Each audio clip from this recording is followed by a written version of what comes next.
Apat na babae na wag mong sasaktan. Wag na wag mong sasaktan ang apat na babae na ito. Number 1, ang nagluwal sa iyo.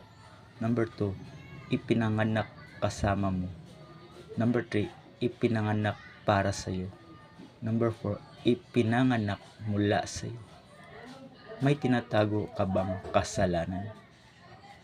Ang nagkukubli ng kanyang sala ay hindi mapapabuti. Ngunit kahahabagan ng Diyos ang nagbabalik loob at nagsisisi. Mapalad ang taong sumusunod sa ating Diyos. Ngunit ang matigas na ulo ay mapapahamak. Ayon yan sa Kawikaan chapter 18 verse 13 to 14. Guys, please subscribe and share my channel. Salamat po. Ingat po kayo. God bless.